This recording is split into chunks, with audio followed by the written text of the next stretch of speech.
할렐루야! 오늘은 어린이날입니다. 사랑하는 우리 성도님들의 자녀들에게 따스한 사랑을 베푸시는 하나님의 크신 사랑과 은혜가 있기를 주님의 이름으로 간절히 축원드립니다. 오늘 우리에게 주시는 하나님의 말씀은 구약성경 잠언 2장 16절로 22절까지의 말씀입니다. 모두 함께 드라마 바이블로 듣도록 하겠습니다.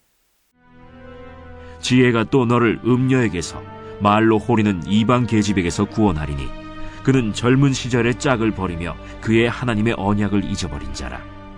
그의 집은 사망으로 그의 길은 스올로 기울어졌나니 누구든지 그에게로 가는 자는 돌아오지 못하며 또 생명길을 얻지 못하느니라.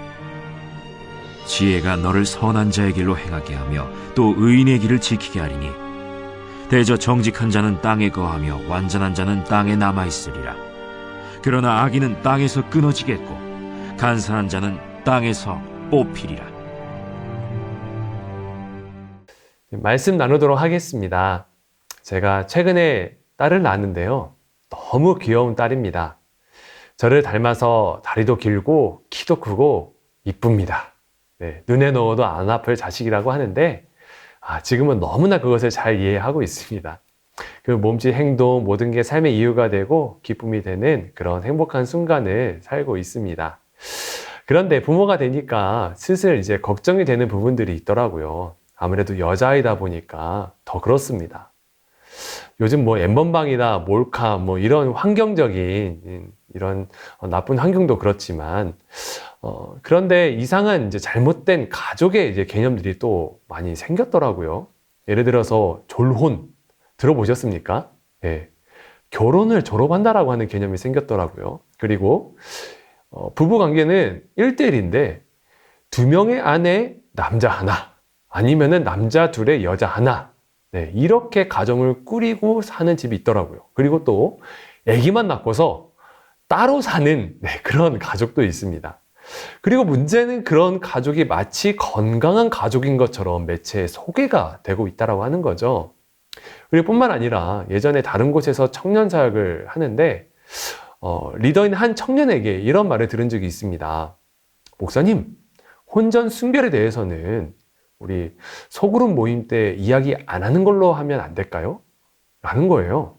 왜냐고 물으니까 이게 너무 순원들한테 예민한 주제라고 하는 겁니다. 사랑하면 너무나 당연하게도 자면 안 되는 거냐고. 어차피 하나님께서 만들어주신 성인데 함께 즐겁게 사랑하면 더 그게 하나님께 기쁨이 되지 않겠냐. 오히려 인구 절벽의 시대에 더 좋지 않냐라는 말까지 들었습니다. 그 말을 듣고서 정말 시대가 많이 변했구나라는 사실을 깨달아야 했습니다. 그만큼 이 시대가 성에 관대해졌고 하나님께서 만드신 이 결혼이라고 하는 가장 중요한 창조의 질서를 깨트리고 그리고 생명이 경시되는 일들이 일어나고 있다라고 하는 그런 하나의 원인이 되겠죠. 또 성인들의 성적인 선택권 자체가 중요하다라고 하면서 이것이 맞는지 틀리는지 전혀 묻지 않습니다. 성에 대한 선악의 구별이 사라진 시대가 바로 이 시대라고 하는 겁니다. 그리고 이런 문화는 반드시 우리와 같은 그리스도인들을, 그리스도인들이 아니더라도 일반 사람들조차도 죽음으로 이끌게 하는 굉장히 안 좋은 문화인 것 같습니다.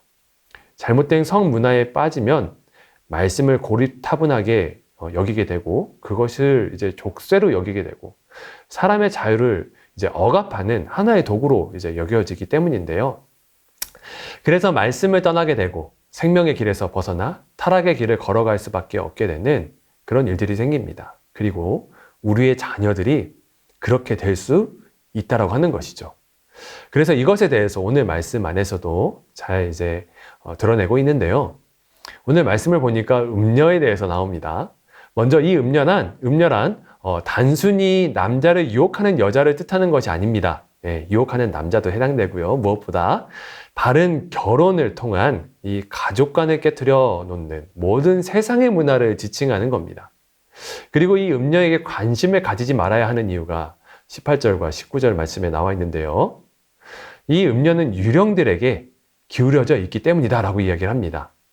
뜻풀이 하자면 이 여자의 집은 죽음의 세계로 이어지는 통로라고 하는 겁니다. 이 음녀의 치명적인 유혹에 빠진다면 결혼이라고 하는 연약으로 세워진 관계를 깨트리게 할 뿐만 아니라 그 영혼을 기쁜 사망으로 이끌게 한다라고 하는 거죠. 그래서 이것으로부터 빨리 돌아서라 라고 지혜는 우리에게 말해주고 있습니다. 오늘 말씀에서 지혜는 다른 것을 알려주고 있지 않습니다.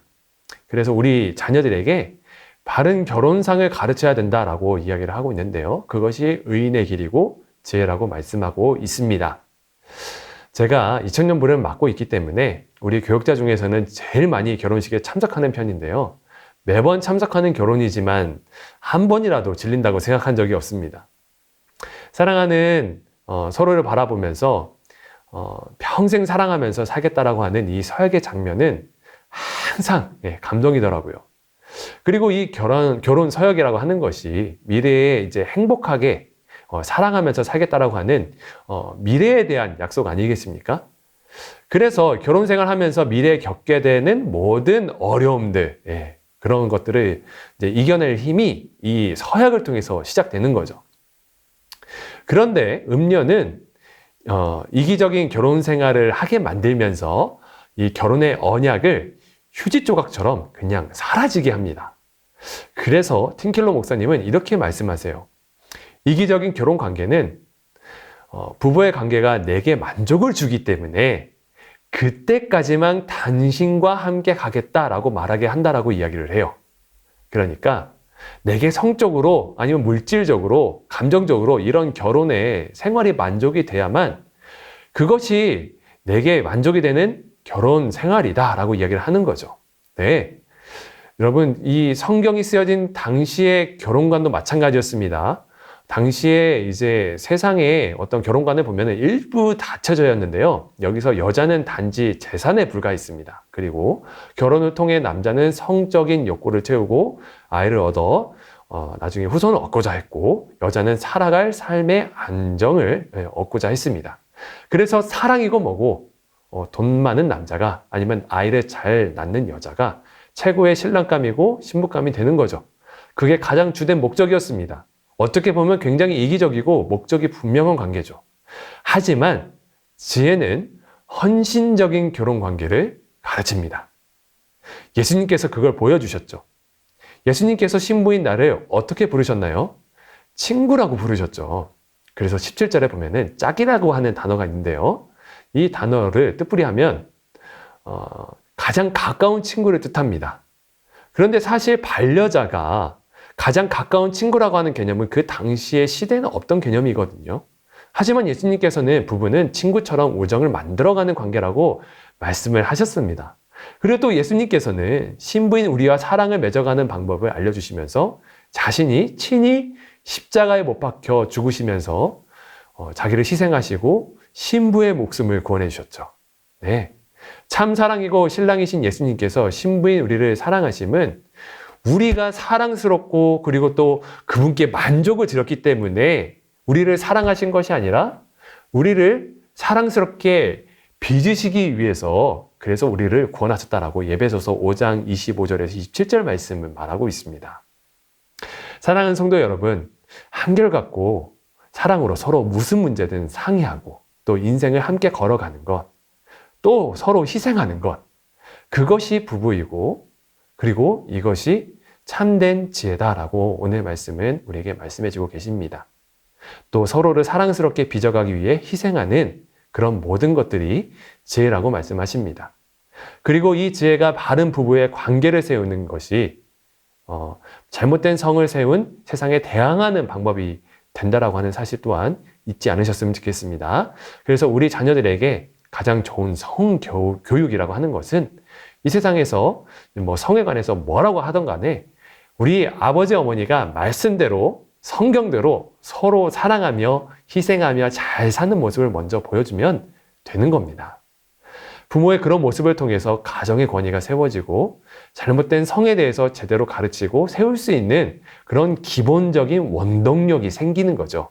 그래서 부부가 서로 예수님을 닮아 서로를 빚어주며 살아가는 그 모습을 통하여서 진정한 가족의 행복이 찾아올 줄로 믿습니다. 그래서 오늘 어린이날 자녀에게 선물을 주는 것도 좋지만 부부가 함께 배려하고 서로 사랑하는 모습들, 그리고 함께 건강한 스킨십을 하는 모습을 보여주고 가르쳐 주세요. 그것이 선물이 될 겁니다. 그리고 가정의 부부와의 관계 회복이 아이로 하여금 바른 가족관, 결혼관을 가지게 한다는 그런 사실을 잊지 마시기를 바라고요.